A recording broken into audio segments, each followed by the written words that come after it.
Sahabat Amik dimanapun Anda berada, jumpa lagi dengan Amik. Kali ini kita bertandang ke Desa Sukomulyo yang ada di Gresik, di mana desa ini kemarin telah memenangkan sebuah lomba desa brilian tingkat nasional sebagai desa pengembangan wirausaha terbaik tingkat nasional. Nah, untuk sebuah desa kecil di Gresik ternyata bisa sampai menang di tingkat nasional, tak luput dari tangan besi kalau dulu bilang ya katanya. Tapi ini adalah sebuah pengembangan yang luar biasa yang dilakukan oleh Pak Subianto selaku kepala desa yang ada di sini. Bagaimana beliau selalu memberikan sesuatu kepada warganya untuk bisa menjadi lebih baik. Mari kita nanti bincang-bincang dengan beliau. Di balik sosok beliau yang sangat humble sekali, kita akan tahu bahwa beliau mempunyai kiat-kiat yang luar biasa untuk menjadikan Desa Sukomulyo sebagai desa pengembangan wirausaha terbaik. Mari kita berkenalan. Selamat pagi nih Pak Lurah. Ami kok jadi dedek dulu ya? Ketemu sama Pak Lurah yang hebat. Selamat pagi. Selamat jumpa di kantor kami. Iyi. Pak Lurah ini atau Ami panggilnya siapa nih? Kades. Pak Kades gitu aja ya. Pak Kades. Ini apa yang memulai? Oh, boleh dikenalkan dulu sih nama lengkapnya siapa dulu nih Pak Kades biar nanti semuanya tahu. Ya, terima kasih. Saya Kepala Desa Sukomulyo Subianto yang menjabat 2 periode sejak tahun 2013. Alhamdulillah kami masih dipercaya masyarakat untuk mengembangkan Desa Sukomulyo. Berarti sudah lama juga ya ini. Alhamdulillah. Makanya bisa berkembang sepesat ini. Ya. Pak Kades, apa yang menginspirasi penjenengan sehingga penduduk di sini ketika Ami datang ke sini nih, Ami lihat mereka begitu guyup, rukun, sayu, ibu-ibunya, semangatnya luar biasa. Terus kan nggak mudah nih memimpin sebuah desa yang Gresik ini kan bukan kota besar kan gitu. Terus penduduknya bisa begitu guyup rukun, bahkan semuanya ini kalau disuruh ke balai desa mau pelatihan, mau bikin apa, semuanya langsung gerutu-gerutu, oh siap gitu. Gimana nih ceritanya ini? Memang benar Bu, Desa Sukomulyo adalah desa yang penduduknya sangat banyak, luasnya juga lumayan luas, luasnya adalah 360 hektar, dengan jumlah penduduk yang tidak sedikit, 10.272, dan terdiri dari 14 RW dan 58 RT.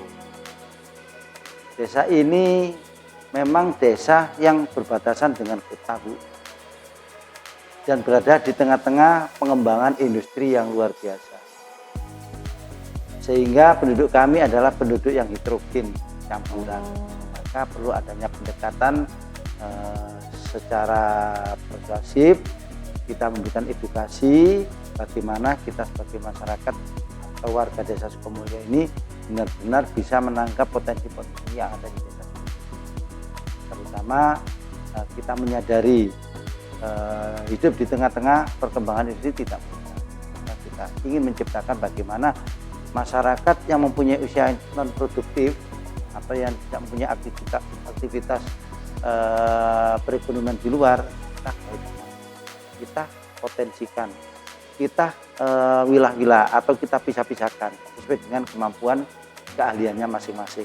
Tapi yang bisa membuat catering kita kelompokkan di klaster catering. Kalau dia mempunyai keahlian untuk mengolah ikan, kita masukkan di klaster pengolahan ikan, bahkan sampai pembuatan kerupuk. Dia mempunyai keahlian untuk mengolah hasil ketahanan pangan, seperti ada ketahanan pangan itu ada kebun markisa, ada kebun pisang, ada pengolahan kelengkeng dan lainnya. Itu kita kelompokkan masing-masing sehingga orang yang bekerja di situ sesuai dengan bidangnya. Dengan sesuai dengan bidangnya dia akan nyaman Bu, karena itu dunianya. Kalau kita hidup di dunianya, dia akan betah. Jika ada kegiatan, dia tidak akan lari karena itu dunianya dia. Bahkan dia yang akan mendekati, kalau nggak ada kegiatan dia tanya-tanya, kok nggak ada kegiatan apa? Karena apa? Dia sudah hidup di dalam dunianya. seperti ikan, ada ikan tawar, ikan asin. Kalau ikan asin ditaruh di ikan tawar, dia akan Ya, nggak betah, bahkan bisa mati. Tapi kalau dia ikan asin, hidup di ikan asin, ikan tawar, dia akan nyaman. Nah, itulah yang filosofi, itulah yang kita tangkap. Sehingga muncullah kita punya potensi, terutama pengembangan batik ini yang kemarin menjadi ikon. Sampai saat ini akan kita kembangkan terus, kita gali terus dengan klaster-klaster yang lain. Pak Lurah, kan menciptakan klaster itu juga tidak mudah. Pasti ada awalnya nih. Kepikirannya dari mana ketika Pak Lurah punya ide seperti itu? Muncullah klaster itu kemarin karena ada beberapa perusahaan itu menawarkan untuk melakukan pembinaan. Pembinaan dalam arti pelatihan. Nah, di situ telah muncul pelatihan-pelatihan itu banyak sekali ya. Ada pelatihan membuat roti, kue, dan pelatihan membatik. Dan kemarin awalnya itu juga disponsori oleh PT Smelting juga. Nah, selaku awal daripada munculnya klaster daripada batik. Untuk klaster yang lain itu munculnya dari ketahanan pangan, Bu.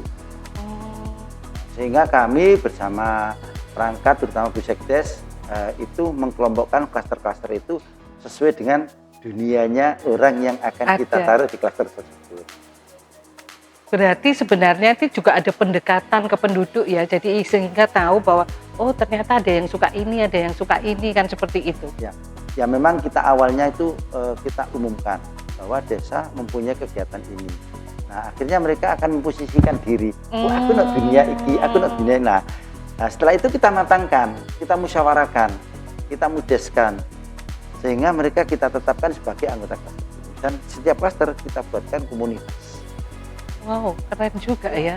Nah, terus untuk yang sepuh-sepuh ini kan, karena kalau dengan usia mereka yang sudah sepuh nih ya, mereka juga apa istilahnya untuk kemampuan yang sama dengan yang muda kan tetap tidak bisa, tapi mereka tetap diupayakan. Bahkan untuk mereka para bunda-bunda yatimnya, duafanya juga tetap dirangkul untuk bisa mereka memberdayakan diri sendiri. Nah itu gimana akhirnya ini bisa tercipta dengan sesuatu yang luar biasa ini, Pak Lurah? Ini Bu ya, karena kita sasarannya juga untuk mengangkat status sosial mereka, terutama janda. Dia kan gender dia akan mencari nafkah tanpa didampingi seorang suami. Nah ini yang harus kita tingkatkan. Bagaimana mereka tidak tergantungan dengan orang lain, suatu saat dia akan menjadi insan yang berdaya, bukan insan yang diberdaya untuk menghidupi ekonomi dalam keluarganya. Itu juga dipikirkan sama Pak Lurah. Insya Allah. Berarti di sini sebenarnya semua sudah makmur semua ini Amin. ceritanya. Mudah-mudahan itu tujuan cita-cita kami, seperti itu. Kita akan menciptakan satu perekonomian yang menjadikan makmur sehingga masyarakat hidup di desa Sukomulyo merasa nyaman dan aman. Makanya desa Sukomulyo ini, Suko itu kan sudah bahagia nih. Mulyo itu kan dimuliakan, apa istilahnya? Mulia itu ya orang bilang kecukupan lah, karena mulia kan sudah gitu. Berarti namanya benar ini, bisa sesuai itu. Bahkan terus ada juga wadas ini ya, yang sudah diberdayakan juga, diolah juga sama Bapak berikut dengan perangkat-perangkat desa. Terbersit kenapa wadas ini juga dibikin sebagai desa nantinya untuk desa wisata ini? Ya, karena kalau di situ sudah terbentuk desa wisata, secara otomatis akan menarik perekonomian masyarakat. Masyarakat akan beraktivitas di situ sehingga benar-benar menjadi manfaat bagi masyarakat luas. Karena dengan adanya keramaian pasti ada ekonomi yang muncul, pasti ada perputaran uang yang muncul. Disitulah masyarakat kita libatkan sehingga masyarakat merasa memiliki. Jadi akhirnya ini nanti tercetus di tengah-tengah kota perbatasan ini ya. Ada sebuah desa wisata namanya Sukomulyo. Kita tunggu itu wadasnya itu Pak. Siap Bu. Insya Allah 2024 ini kita akan action memaksimalkan pembangunan daripada wadas ini. Dan mudah-mudahan awal tahun 2025 selesai. 2025 berarti kita launching berarti ini Insya Allah nanti kita siap. Itu harapan kami Bu. Oh, kita tunggu ini. Untuk teman-teman yang di luar sana mungkin akan penasaran dengan Desa Sukomulyo, boleh nanti itu datang ke Desa Sukomulyo di Gresik belajar karena seluruh penduduknya itu ramah. Mereka punya kegiatan yang luar biasa, mulai dari membatik, bikin kerupuk, bikin kue dan semuanya dilakukan dengan beberapa teman, dengan berkelompok, dengan bergotong royong, dengan bersama-sama. Bahkan pembuatannya di desa. Jadi desanya sendiri punya kantor itu ada tempat untuk belajar seperti itu. Jadi monggo mungkin mau belajar di sini dan belajar juga dengan kepala desa yang ada di sini karena beliau ini mempunyai ide-ide yang masih banyak dan masih luar biasa dengan pengembangan UMKM-nya. Ada harapan enggak ini nanti Pak Bianto untuk ibu-ibu yang sekarang, kalau di Pikirami sih sekarang semuanya masyarakatnya di sini kan sudah berpacu, ekonominya sudah membaik semua, banyak usaha, banyak kegiatan. Harapan ke depan lagi misalkan untuk seluruh penduduk yang ada di sini kira-kira. Ya, memang ke depan kita sesuai dengan status desa kita adalah desa mandiri. Ke depan kita harus menjadikan masyarakat itu mandiri. Sehingga nanti kehidupan masyarakat jika sudah mandiri, tidak ketergantungan orang lain, Sukomulyo akan tercipta satu kenyamanan dan keamanan. Oh, keren banget berarti.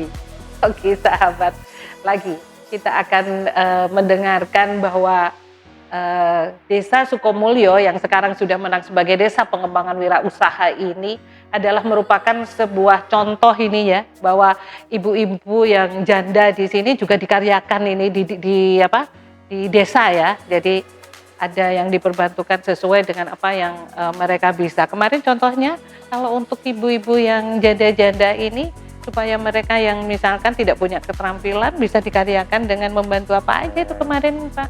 Kemarin kita bekerja sama dengan Yatim Mandiri bagaimana mereka sudah mendapatkan pelatihan untuk kewirausahaan.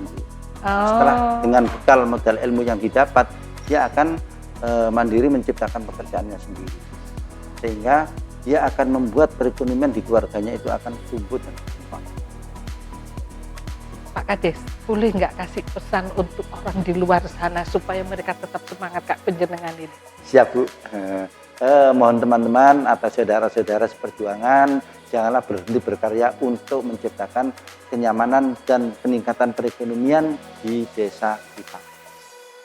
Karena dengan perekonomian yang tinggi, insya Allah masyarakat akan tenang, nyaman, dan aman. Keren. Tetap semangat. Yel-yelnya untuk Sukomulyo ada enggak? Atau jargonnya Sukomulyo? Sukomulyo selalu berinovasi untuk membangun negeri. Oh aduh, suka Ami mau ikut ini.